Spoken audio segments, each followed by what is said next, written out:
Hi guys, in this video I will show you how to add USDT to Phantom wallet.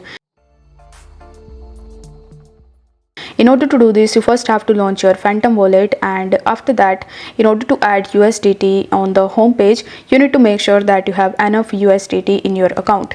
If you don't have USDT, then you will not be able to see any option. Even if you tap on this manage token list section, here you will be able to see Solana, and if you want to add it on the home page, then you just have to turn the toggle button right next to it. Similarly with the Polygon Matic, but in the search bar if you search for USDT, then it will say that the token is not available.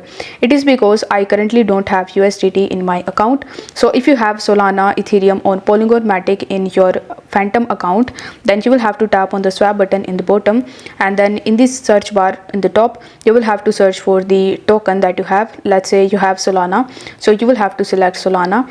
After that, in the to section, you will have to tap on this drop arrow button, and then you will have to tap on USDT.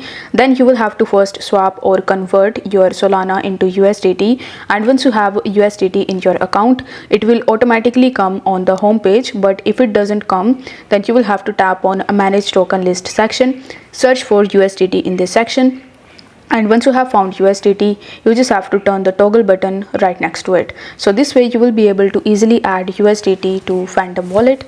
If the video was helpful, then don't forget to like the video and subscribe to the channel. Thank you so much for watching.